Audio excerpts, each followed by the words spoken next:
성경 말씀 레위기 3장입니다.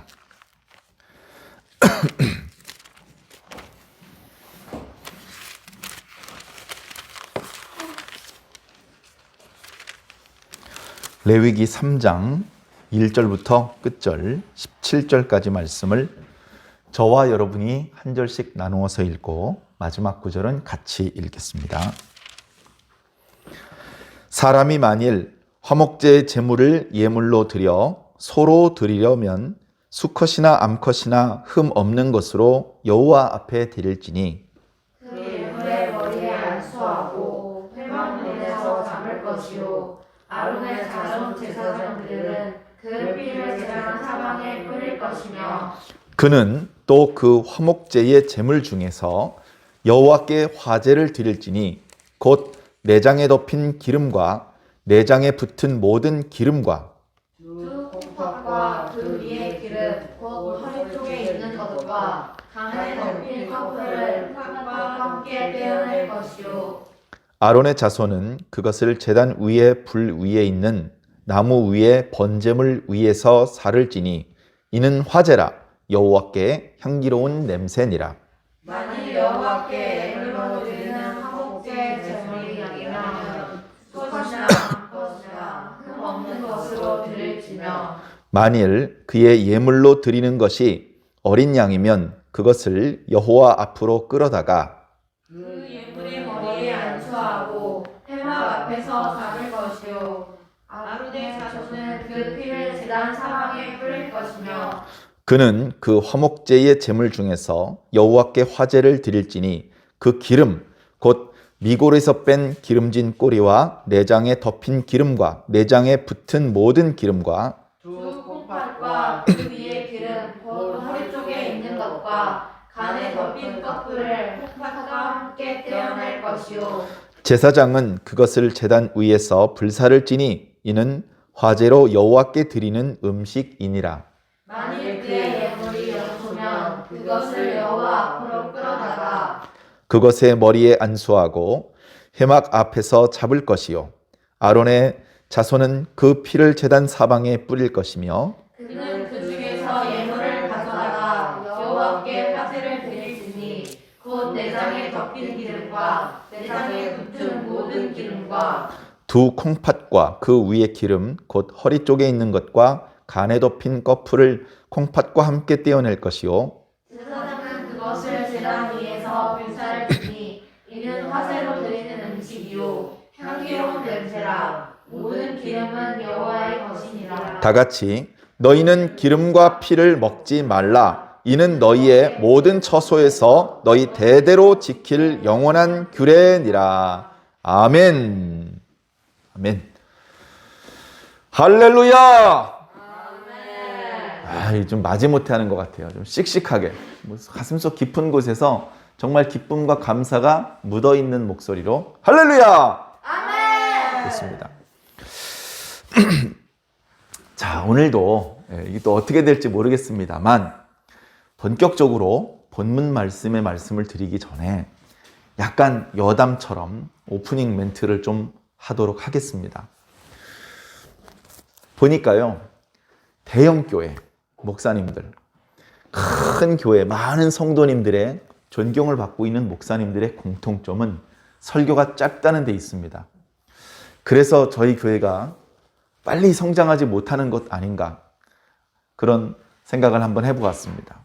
물론 젊은 목회자 또 개척한 지 얼마 안 된 목회자는 열정이 넘칩니다. 그리고 교회의 특성상 무슨 장로님이 광고를 하고 성가대가 찬양을 하고 이런 순서가 없기 때문에 예배 시간도 길지 않지만 예배 시간에 대부분이 목사님의 말씀 선포에 이제 치중이 되어 있는 그런 경향이 있습니다.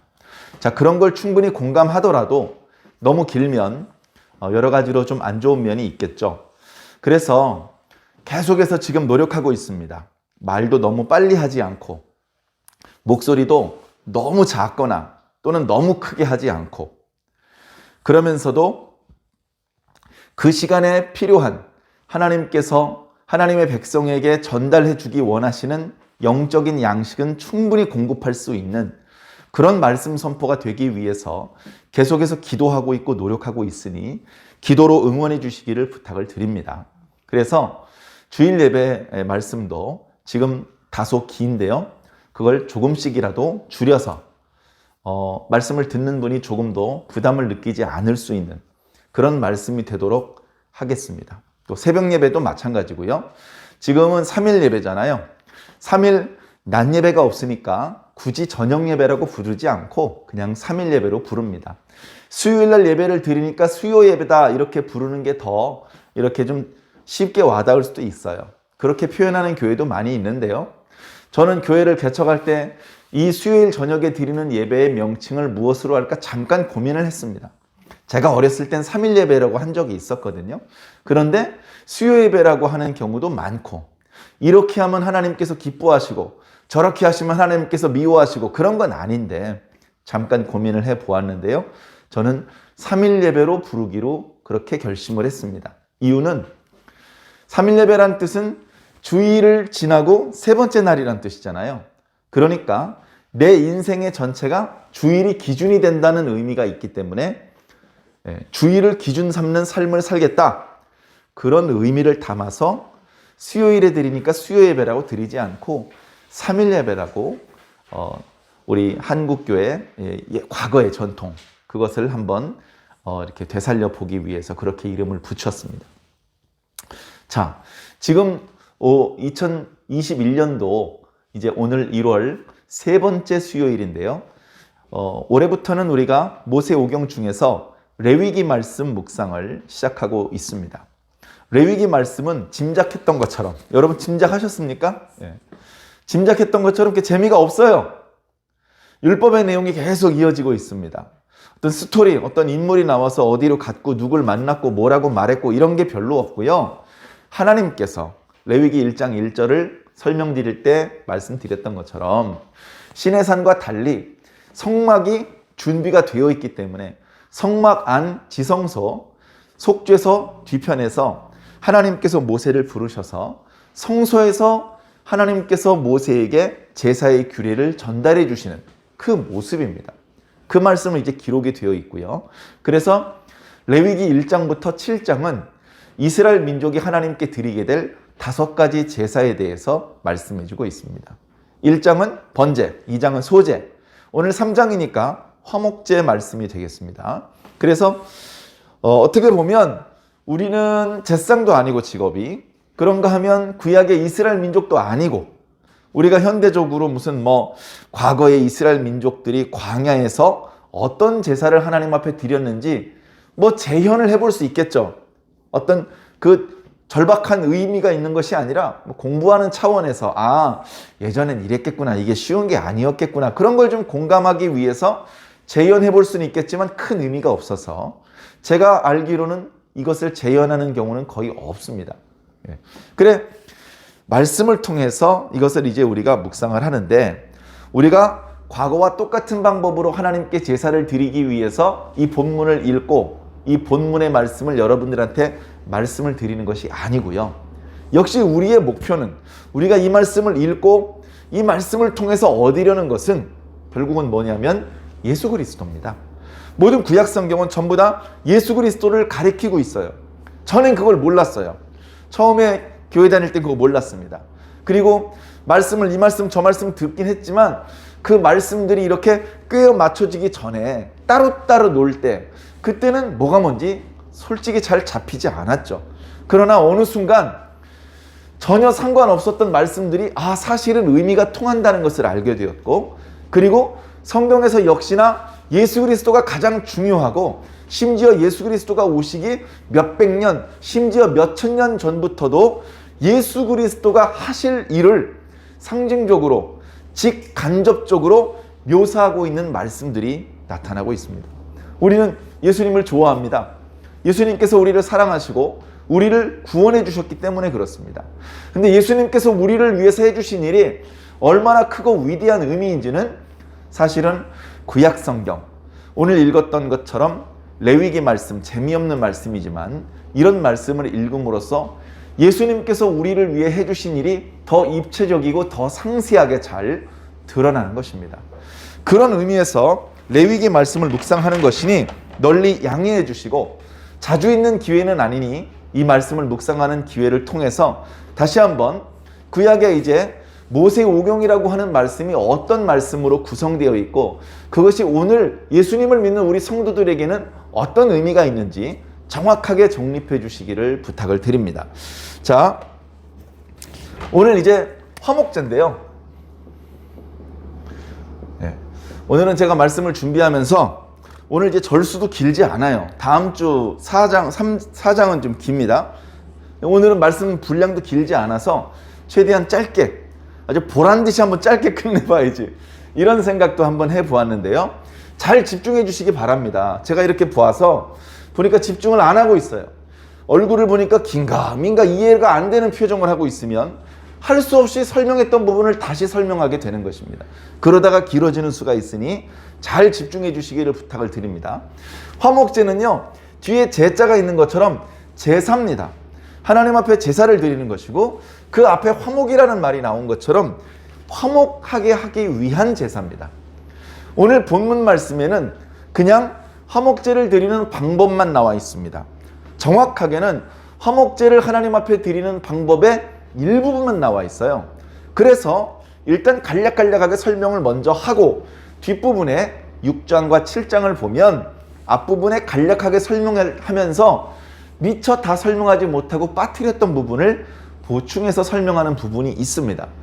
6장과 7장에도 다 설명되지 않은 부분은 민수기나 신명기나 다른 부분에 또 부분적으로 보충이 되고 있습니다. 자, 그래서 화목제는 번제와 달리 우리가 정말 하나님과의 관계를 회복시키는 그 놀라운 의미가 있는, 그리고 뭔가 제사를 드리면서 엄숙하고 두렵고, 야, 이거 잘못하면 어떡하지?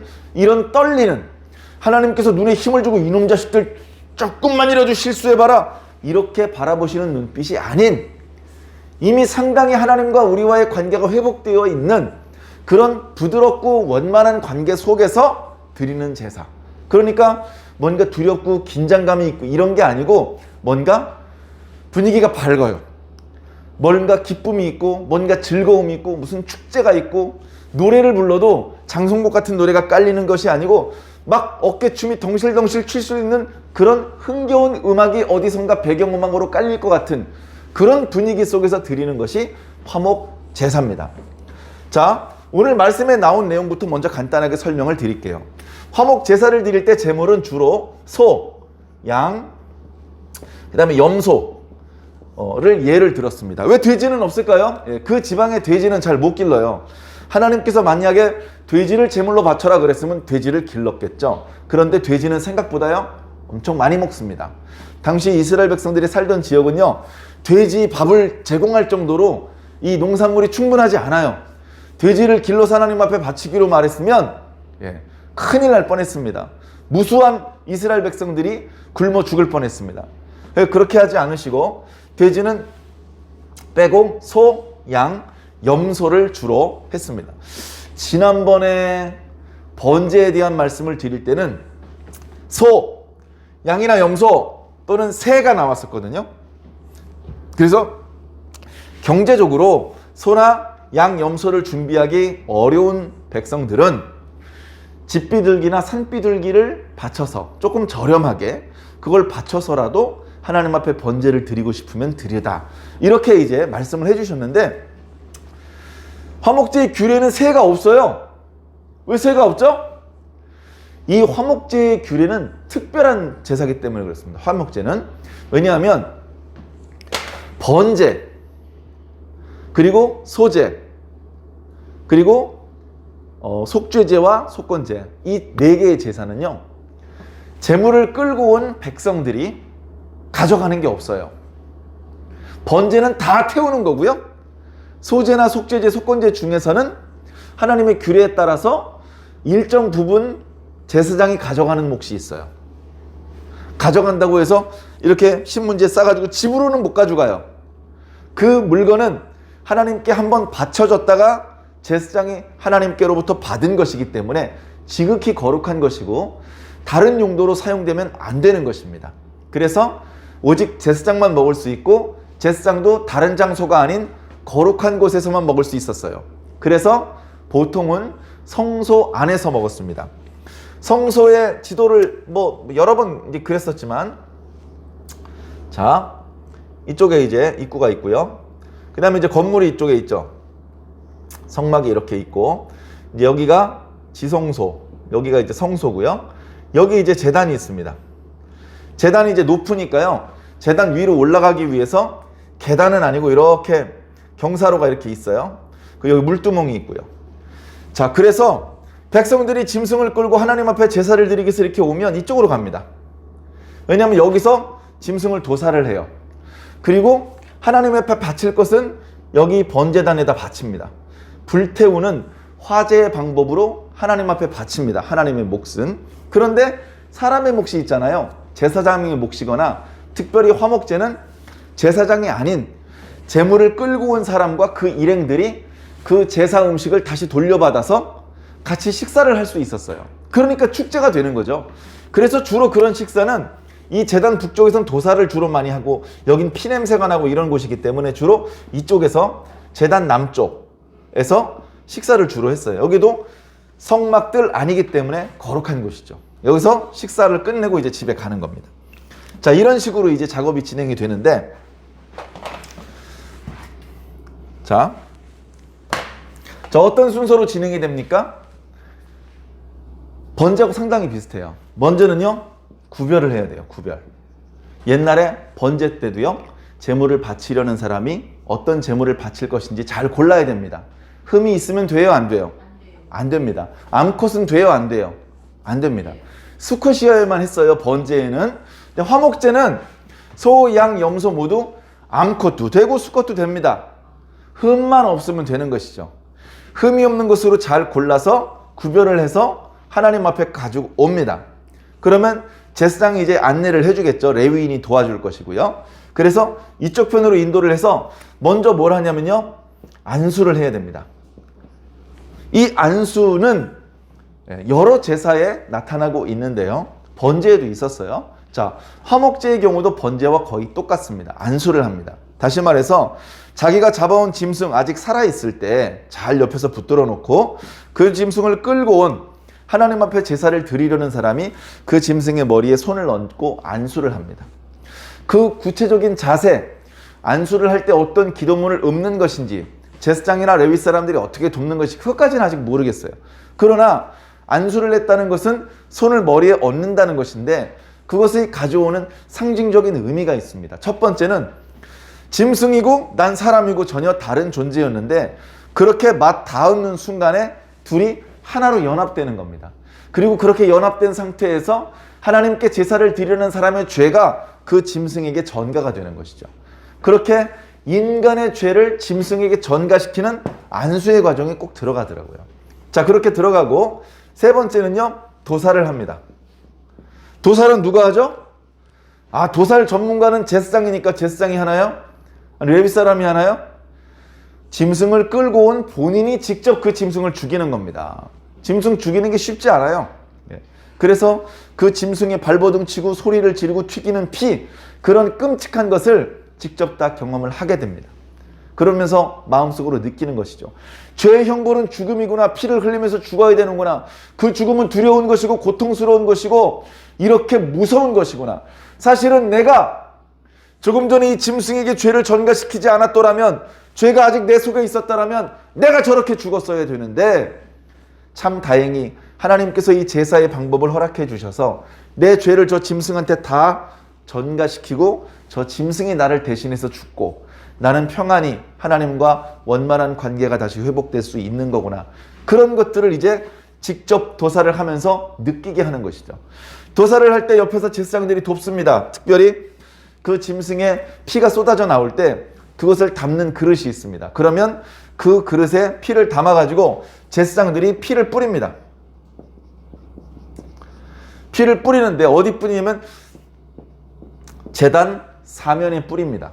과거 번제를 드릴 때 새를 제물로 바쳤을 때는 새에서 이렇게 받을 수 있는 피의 양은 얼마 안 되기 때문에 그냥 제단 한쪽 편에다 이렇게 쏟게 되어 있는데요. 이제 이 짐승들은 그래도 피가 양이 제법 되기 때문에 제단 사면에 피를 뿌립니다. 이것은 이제 제사장이 직접 하는 것이죠. 자, 그 다음에 어떤 작업을 하냐면요.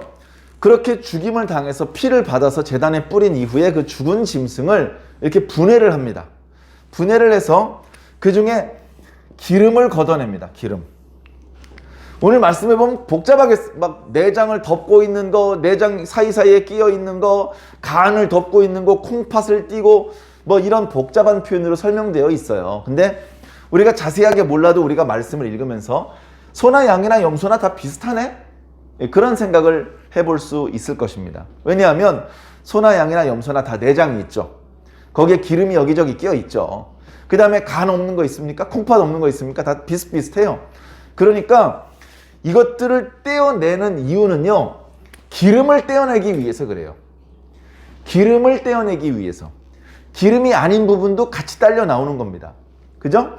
예를 들어서 간에 기름이 많이 끼어 있어요. 그러면 우리가 필요한 건 기름이지 간이 아니야 해가지고 옆에서 정밀한 장비를 가지고 간에서 기름만 추출해내서 기름만 하나님께 바치는 게 아니고요. 기름이 많이 섞여 있는 부위는 그냥 통째로 기름으로 간주하는 겁니다. 그래서 이것을 기름이라고 그냥 불러요. 예. 기름이 아니지, 그것은 창자고 이것은 간이고 이것은 콩팥이지. 그런데 그런 부위에는 주로 기름 성분이 많이 끼어 있기 때문에. 예. 아니 왜 기름이 많이 끼어 있죠? 근데 이렇게 기름진 걸 많이 먹어서 그런가요? 풀 먹었잖아요. 풀.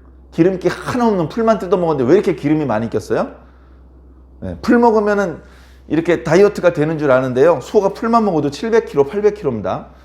그래서요, 이렇게 식물성 음식을 먹어도요, 몸속에서 그것을 지방으로 변환시켜서 저장하기 때문에 그래요. 자, 그래서 뒤에 나옵니다만 피를 먹지 말라고 하신 것처럼 기름을 먹지 말라고 하셨어요. 기름을 실수로라도 먹으면 안 되니까 기름이 조금이라도 묻어 있는 것 같으면 그 부위를 도려내서 자, 걷어냅니다. 여기 기름이라고 썼지만 여기에는 간도 있고 어떤 창자도 있고 무슨 콩팥도 있고 많은 부위가 있죠. 그 부위들을요, 어디다 가져가냐면요, 제단에 가져갑니다. 제단에. 그 부분은 오해가 없도록 5절을 한번 살펴보시겠습니다. 5절. 오늘 본문 말씀 5절. 아론의 자손은 그것을 제단 위에 불 위에 있는 나무 위에 번제물 위에서 살을 찌니. 이렇게 기름을 걸어내 가지고요, 이걸 불태워서 하나님 앞에 바쳐야 돼요.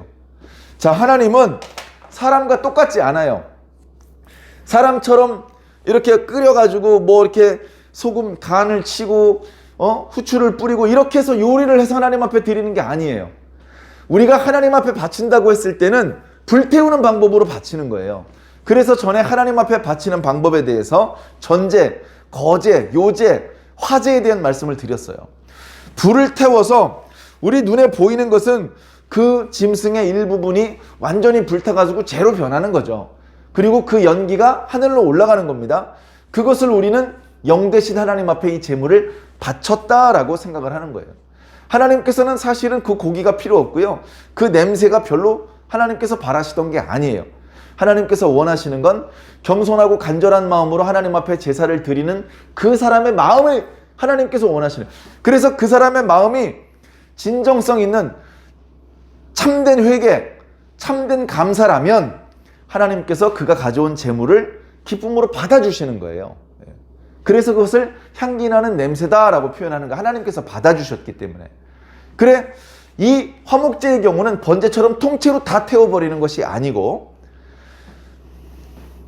이렇게 기름 부분을 태우는 거예요. 자, 근데 이 부분을 생각해 보세요.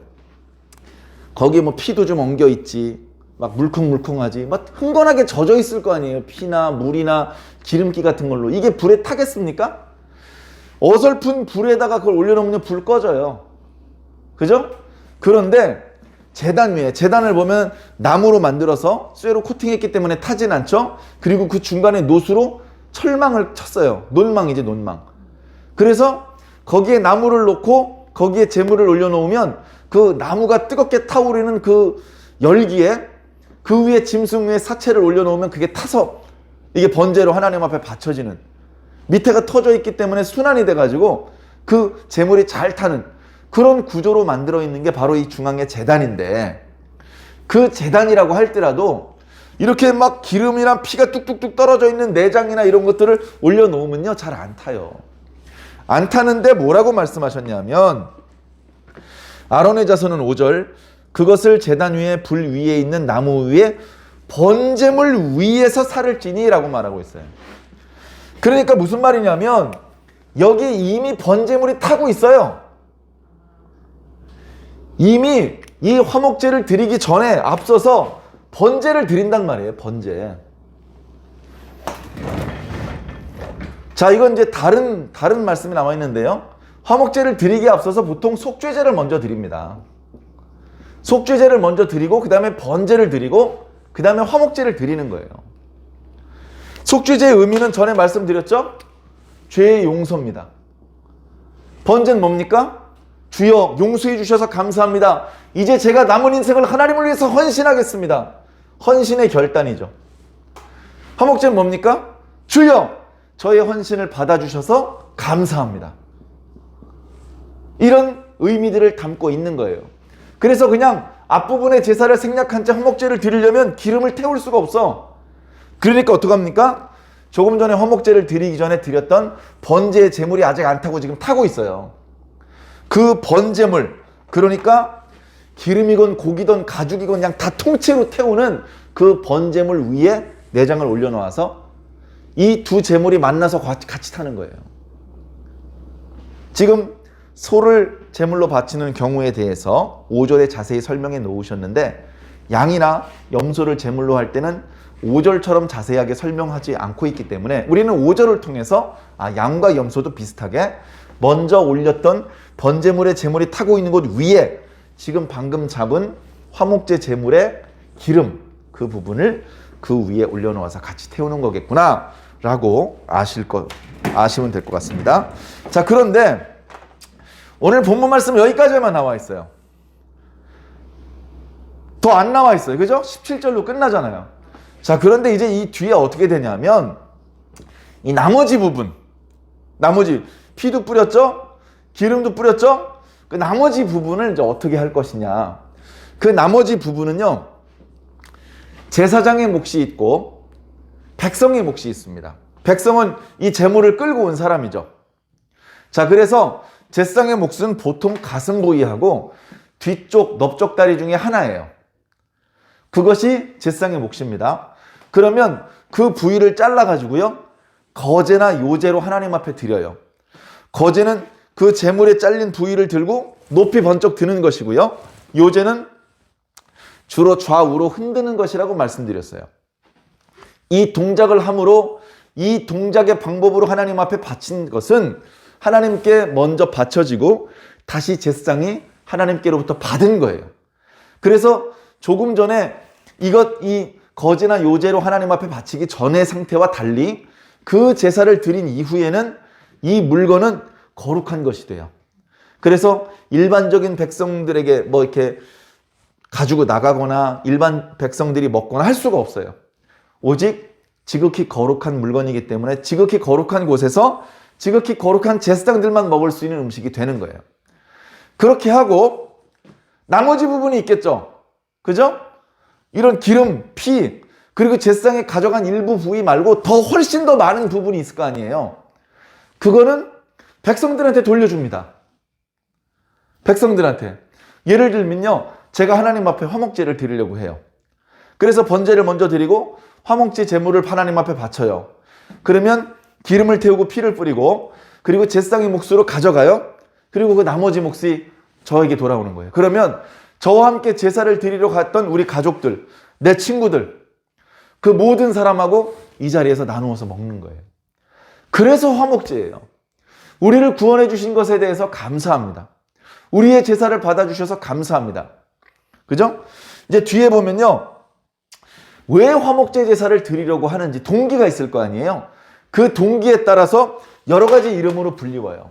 예를 들면, 하나님, 저에게 복을 주셔서 감사합니다. 하나님, 제가 특별히 잘한 것도 없는데 하나님께서 저에게 복을 먼저 주셨어요. 제가 이 복을 겪고 보니까 이게 우연히 된 일이 아니고요, 하나님께서 주신 복이네요. 제가 그냥 지나칠 수 없죠. 하나님 감사합니다. 그런 화목제는 감사제라고 부릅니다. 감사제. 하나님, 제가요 앞으로 하나님의 종으로 살겠습니다. 제가 나시린으로 살겠습니다. 제가요 중국의 선교사로 살겠습니다. 이렇게 뭔가 자신이 하나님을 위해서 살 것을 결단하는 서원을 위한 제사를 서원제라고 합니다. 서원제.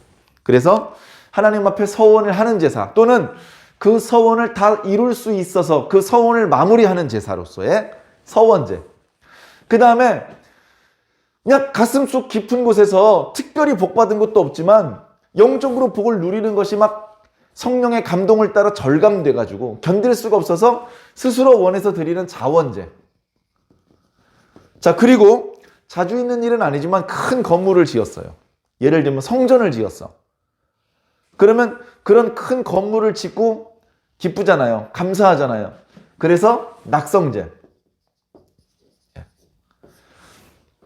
이렇게 큰 건물을 무사히 잘 든든하게 건축할 수 있도록 은혜와 복을 내려주셔서 감사합니다. 그렇게 하나님께 감사의 제사를 드리고 거기서 나온 그 고기나 이런 것들은 함께 수고했던 백성들과 함께 나눠 먹는 것이죠.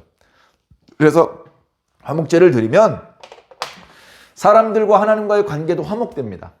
그리고 같이 화목제물을 나누어 먹는 이웃들과의 관계도 화목해지는 거예요. 막 건물을 짓는데 옥신각신했어. 의견 충돌이 있고 그래가지고 그냥 공사가 진행되는 내내 관계가 불편했어. 근데 어쨌든 공사가 잘 끝나가지고 낙성제, 하나님 앞에 화목제를 드리는 거야. 드리는데 제물을 잘 바치고 제사도 정성껏 잘 바쳐가지고 제사 다 끝나고 고기를 받았어. 제사장한테. 이제 먹어도 되는 거야. 이거 봐, 김서방 일로 와. 다 잊어먹고 한 점 같이 먹자고. 그러면서 그동안 회복되지 못했던 관계가 회복되는 것이죠. 바로 그런 것이 화목제를 허락해 주신 하나님의 의도인 거예요. 자, 영적 의미는 당연하죠. 영적인 일은 별로 어렵지 않습니다. 예수 그리스도께서 화목제물이에요. 예수 그리스도는요, 번제 제물이기도 하고, 예수 그리스도는 속죄 제물이기도 하고, 결정적으로 예수 그리스도는 화목제물이에요. 오늘 새벽 예배 때 예수님의 산상수훈 설교 말씀 중에서 제일 앞부분에 있는 팔복에 대한 말씀을 드렸어요. 거기에 어떤 표현이 있냐면요, 화평케 하는 자는 복이 있나니 저가 하나님의 아들이라 일컬음을 받을 것이라. 왜? 하나님의 아들이 하는 일이 화평케 하는 일을 하거든요. 야, 근데 너도 화평케 하는 일을 하네? 너도 하나님의 아들인가 보다. 이런 축복의 칭찬을 듣는다는 것입니다. 하나님은요, 본래 하는 일이 화평케 하는 일이에요. 화해시키고 하나로 다시 만들고 이 일을 하신단 말이죠. 우리 주변에 친구가 있습니다. 나는 이 친구하고도 친하고 저 친구하고도 친한데 이 둘 친구 간에 다툼이 생겼어요. 얼마나 옆에서 볼 때 불편해. 그런데 이 두 친구들이 나를 믿고 내가 억지로 이 친구 손을 잡아서 탁 맞잡았더니 그냥 화해를 해버렸어. 야, 내가 저 녀석 얼굴 봐서나 참는다 하면서 누가 할 소리야? 내가 이 친구 얼굴 봐서나 참는 거야 하면서 씩 웃고 넘어갈 수 있게 됐어요. 그렇게 아무도 도와주지 않았다면 상당히 오랜 기간 화목하지 못하고 화해하지 못하고 불편하게 지냈을 텐데, 그래도 좋은 친구가 이 친구 왜 그래? 일로 와봐. 손 잡아. 다 잊어버려. 이렇게 화목시켜주는 덕분에 못 이긴 척하고 계속해서 오랫동안 불편해질 뻔했던 관계가 빨리 회복될 수 있었던 거죠. 그렇게 사실은 우리 사람들 중에서도 하나님을 믿는다고 하는 하나님의 백성들과 하나님하고의 관계가 별로 안 좋아. 관계가 그렇게 좋질 않아. 그렇게 안 좋았던 하나님과 하나님 백성들의 관계를 다시 하나로 이렇게 잡아당겨서 다시 하나가 되게 만드시는 분, 그게 바로 예수 그리스도란 말이에요. 과거에는 그렇게 할 수 있는 것이 화목제사라는 예법이 있었어요. 근데 예수님께서 직접 그것을 감당하시는 겁니다. 자신의 몸을 화목제물 삼아서 자신의 몸을 다 하나님 앞에 바치시고 피를 뿌리고 기름을 태우시고, 그리고 자신의 고기를 우리가 먹는 거예요. 예. 말씀을 듣는 것으로 영적으로 먹는 거죠. 정말로 사람 고기를 먹고 사람의 피를 마시는 건 아닙니다. 말씀으로, 성령으로 예수 그리스도의 몸에 참여하는 거예요. 그러나 표현은 내 살을 먹고 내 피를 마시지 않는 자는 하나님 나라에 합당하지 않다. 그렇게 말씀으로 해서 우리가 영적으로 화목 제사에 참여하고 있는 겁니다. 예배드리는 모든 시간은요, 사실은 어떤 시간이냐면요, 화목제를 드리는 시간이에요. 우리가 하나님께 받고 있는 은혜를 감사하고, 또는 앞으로 일주일 동안 하나님께서 함께 해주시면 제가 하나님께 감사하겠습니다. 제가 하나님께 더 봉사하겠습니다. 이런 것들을 결심하는 서원제. 가슴이 끓어서 하나님 앞에 감사하지 않을 수 없는 자원제를 드리는 겁니다. 교회에서 헌금 내는 것은 연말에 기부금 영수증 발급받기 위해서 하는 게 아니고, 영적으로 하나님께서 내 영적인 결핍을 채워주신 것에 대한 감사의 표현. 야, 하나님께 받은 은혜가 얼마나 큰데 어떻게 빈손으로 가?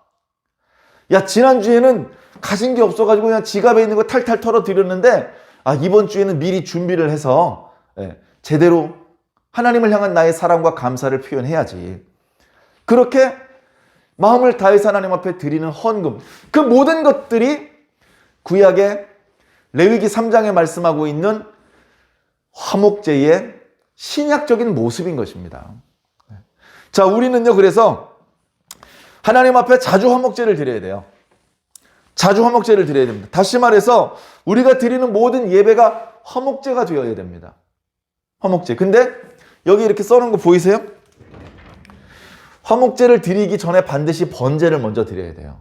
그리고 속죄제를 더 먼저 드려야 됩니다. 하나님 앞에 화목제를 드리고 싶은데 하나님 앞에 범죄한 게 생각이 나. 예수님도 말씀하셨죠? 이제 산상수훈 뒷부분에 그런 말씀이 있는데요. 하나님 앞에 뭔가 감사를 표현하기 위해서 제물을 들고 성전에 가려다가 친구랑 다툰 게 생각이 났어. 그러면 제물 거기다 두고 먼저 가서 화해해라. 화해하고 와서 이 제물 하나님 앞에 바쳐라는 거예요.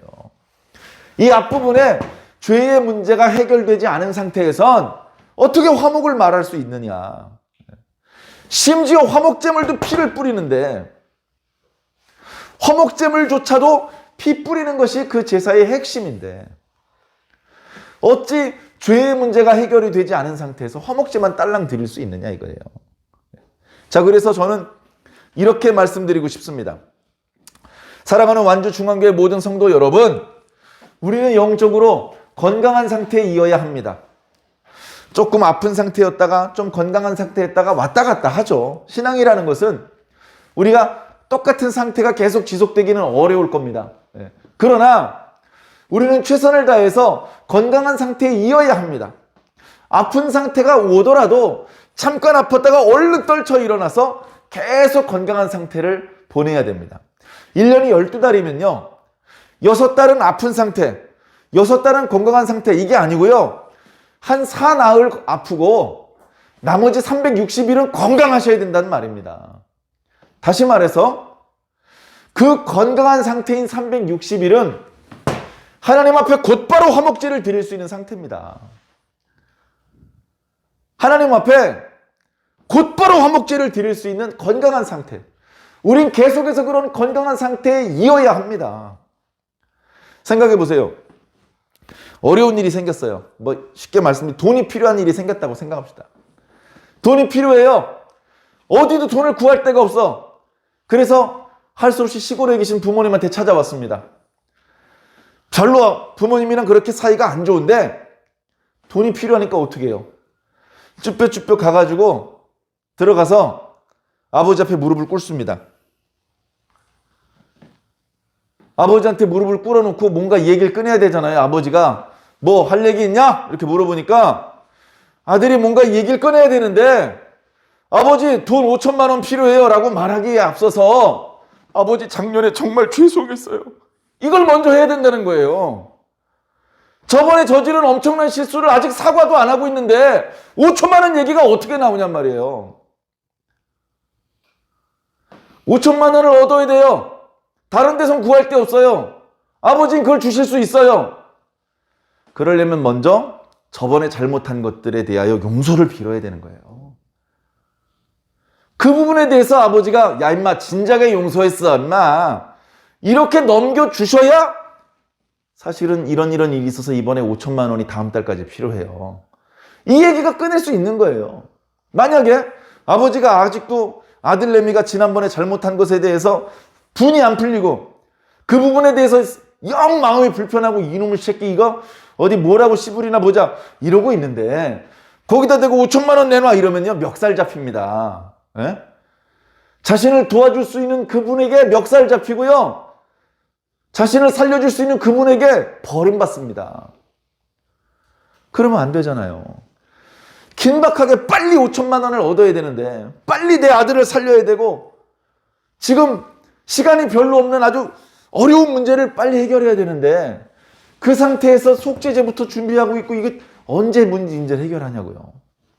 여러분 속죄를 해야 될 일이 생기면 이 다음번에 화목제 드릴 때까지 기다렸다가 그때 몰아치기로 하지 마시고 계속 죄가 속죄되지 않은 상태로 하나님과 껄끄럽고 불편한 상태를 지속하고 살지 마시고 하나님 앞에 부끄럽고 죄송한 일을 혹시 범하셨다면 즉시 용서를 구하시기 바랍니다. 즉시. 회개는 빠를수록 좋아요. 왜 그걸 짊어지고 삽니까? 왜 하나님하고 등진 채 장시간을 보냅니까? 빨리 회개하고 빨리 하나님과의 불편했던 관계를 털어내고 하나님과 다시 편안한 관계를 만들어 놓으셔야죠. 그래서 언제든지 화목제를 드려야 되는 거예요. 나 1년에 제사를 20번이나 드렸어. 넌 몇 번 드렸냐? 나는 30번 드렸어. 근데요, 이 20번 제사 드린 사람은요, 속죄제 2번 드리고 전부 다 화목제를 18번을 드렸어요. 근데 1년에 30번 제사를 드린 놈은요, 28번이 속죄제사야. 감사제 2번밖에 못 드렸어. 평생 속죄제만 드리고 살 겁니까? 여러분들은 지금도 살아계시고 여러분들을 사랑하고 계시고 여러분들의 기도 한번 듣고 싶으셔서 밤잠을 설치시는 우리 하나님께 얼마나 기도하고 계십니까? 그 하나님께서 용서해 주시려고 다 준비하고 계신데 얼마나 용서해 달라고 간구를 올렸습니까? 여러분들은 얼마나 회개에 합당한 열매를 맺으셨습니까? 여러분 빨리 하나님과의 관계를 회복하시기 바랍니다. 빨리 하나님과의 죄의 문제를 청산하시고 어서 축제의 화목제를 드리시기 바랍니다. 주일 예배 교회 오실 때 속죄제의 분위기로 이렇게 들어올 수 있습니다.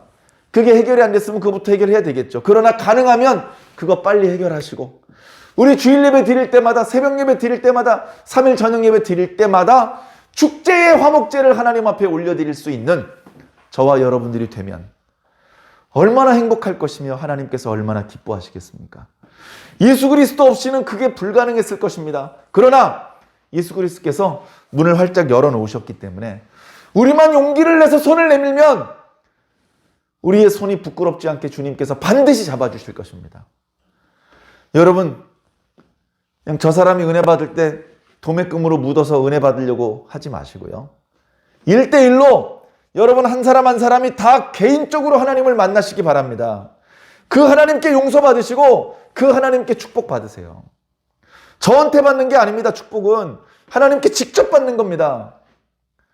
우리 완주중앙교회 사랑하는 성도 여러분, 제자리 걸음하는 초보자의 신앙에 머물러 있는 그런 게 아니고 말씀을 듣고 실천하면서 성큼성큼 그 다음